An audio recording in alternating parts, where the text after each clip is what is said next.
Okay, so it's Cat Stanley, Space Demon, coming at you again. And today I want to go back to the early 80s, take a look at a couple of newspaper reviews for a couple of Kiss shows. The first one goes back to February 1983, a show Kiss did at the fabled Cobo Arena in Detroit, Michigan. February 23rd, 1983, on their Creatures of the Night tour. A tour, of course, their first with new guitarist Vincent Cusano, a.k.a. Vinnie Vincent. A tour which was plagued by show cancellations, poor ticket sales, mostly empty arenas, even in spite of coming out with a kick-ass, heavy-duty rock record that harkened back to their earlier rock sound whilst embracing the more heavier, busier guitar playing styles that were coming around at the time. Failed to make an impact with the fans, and much of that was attributed to the band's image.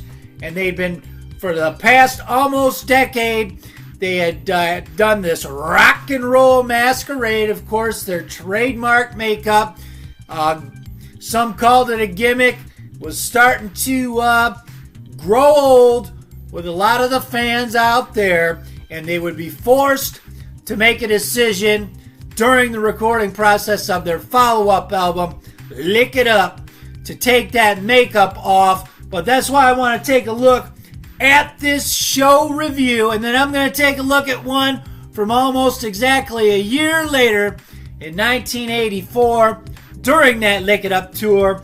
But this is an interesting review of that show, February 23rd, Detroit, Michigan, Cobo Arena. This guy, it's actually from the Windsor, Ontario Star newspaper out of Windsor, Ontario, Canada, a.k.a. South Detroit.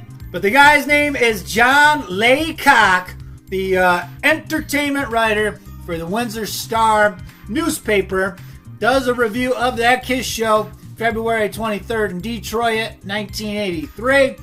Here's what he has to say. He says, rock and roll doesn't eat its young. It just turns them into old crocs almost overnight.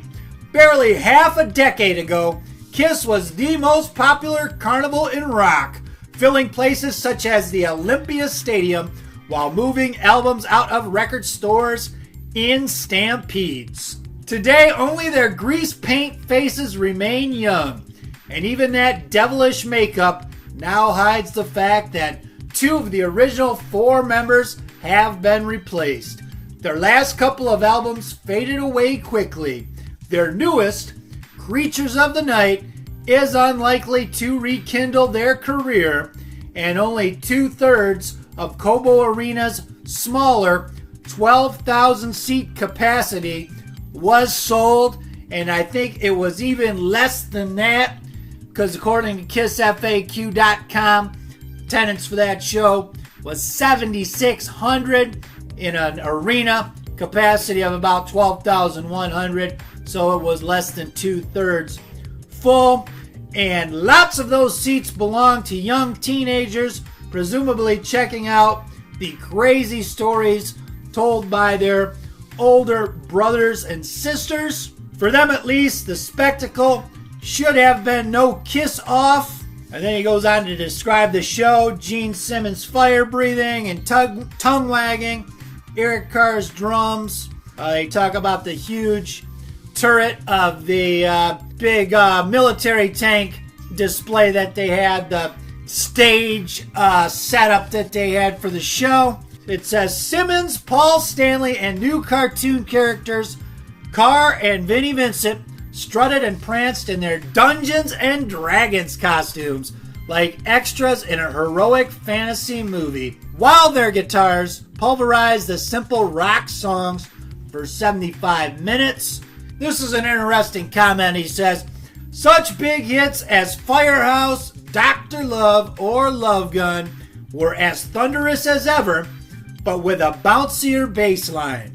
Strutter remains one of the great arm-pumping anthems of the 70s, and I agree, Strutter's a kick-ass tune. It's the one tune they didn't play on the 2000 reunion tour or farewell tour I saw him. I was kind of bummed out they didn't play Strutter. It's one of my favorite numbers. But he goes on to say, but that sort of stuff doesn't cut it in today's more elaborate hit parade. The granddads still up on stage like Mick Jagger and Pete Townsend, which is kind of funny to hear him say in 1983. Here 42 years later, those cats are still out on there performing with their respective rock and roll outfits, the Stones and the Who. But he goes, must keep refreshing their music to keep up to tomorrow's bright young things. Kiss hasn't kept stride, leaving only the firecrackers to keep them going, which isn't enough to keep the fans going. Though they shout that if it's too loud, you're too old, it's the music that is showing its age. So this guy's basically pronouncing Kiss DOA, saying their days are numbered, and he's his assessment is pretty spot on, as we know, with things to come. But let's fast forward the following year. 1 year later, of course, Kiss would make that fateful decision to remove the makeup during the recording of their follow-up album, Lick It Up, and they would go on to play a show on that Lick It Up tour. And this is an interesting article. A local rock and roll news writer at the time, I think this was the Detroit Free Press, a guy named Gary Graff. He says, Gloria Steinem, get out of town. Betty Friedan, lock your doors. God-fearing mothers, hide your daughters. Kiss is on the prowl, the same old rock band with just a different look. Bassist Gene Simmons, the man with the mile-long tongue who breathes fire and spits blood on stage, says Kiss's new album, Lick It Up, makes no pretensions about being anything but a sexist album. We are sexist, said Simmons. The album concerns itself less with Olympian mythical gods and much more with sex, which is closer to rock and roll anyway. So Gene Simmons letting the cat out of the bag, saying that Lick It Up is a sexist record. They shed their Gods of Thunder, grease paint for a more sexually charged, intense record. And you know, if you look at the songs on Lick It Up, some of these song titles are very Spinal Tapian. Songs like Exciter, Not for the Innocent, the title track, Lick It Up, Young and Wasted, Fits Like a Glove, Dance All Over Your Face, and On the Eighth Day. So, Gene Simmons saying the quiet part out loud, loud and proud, that Kiss are a sexist band with the Lick It Up record. And it goes on to say, if you doubt his word, Simmons will pull out the Polaroid pictures he takes of groupies who fall into his clutches on tour. His Manhattan apartment is bulging with such scrapbook compilations. Simmons goes on to say, ultimately, I believe sex is a real sort of male thing. The man is the wolf, chasing after all the sheep who are saying, no, no, I can't believe I'm doing this. And when you're done, they say, I can't believe I've done this. The Hunt. I love it. It would be boring as hell if everything we did was accepted, Simmons said. People say, why don't you sing about the nice things, about pretty skies and lakes, about the birds and the trees? Well, I'd rather sing about the birds and the bees. Ba-dum-bum. And then he gives a brief history of the band, about that makeup image, how that was one of the things that made Kiss famous, their stage presentation, the makeups and the costumes. And Simmons goes on to say this, we started wearing leather because we saw gay bikers downtown in the leathers and studs and dog collars. It knocked us for a loop. What a great way to look. The problem was, there was no place to buy this stuff. There was no such thing as an S&M fashion boutique. You had to get the real thing. Go to a pet shop to get the dog collars. And then he goes on to say, the impact was financial as well as visual, about how Kiss sold 50 million records, and then Lick It Up was their 16th album. Talks about how their previous records like Creatures of the Night, The Elder, and Unmasked didn't measure up to their million-selling standards, and rock radio had relegated the group to the oldies list, and how midway through the Lick It Up recording sessions, the band decided to unmask and get rid of the costumes.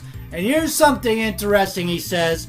Though Simmons, noting that the group performed 3 sold-out South American stadium dates in costume and makeup, attributes the change not to commercial reasons, but to artistic stagnation. And here's what he says. By the end of the recording, we decided we had done everything we could within the format, he said. 10 years is plenty of time to explore the medium. It was a sudden realization. The only danger was nothing new was going to happen. Once boredom set in, the band would be over. And I'm going to have to go ahead and call bullshit on him attributing the change not to commercial reasons, but to artistic stagnation. On the contrary, it had everything to do with commercial reasons. The records weren't selling. Shows weren't selling out.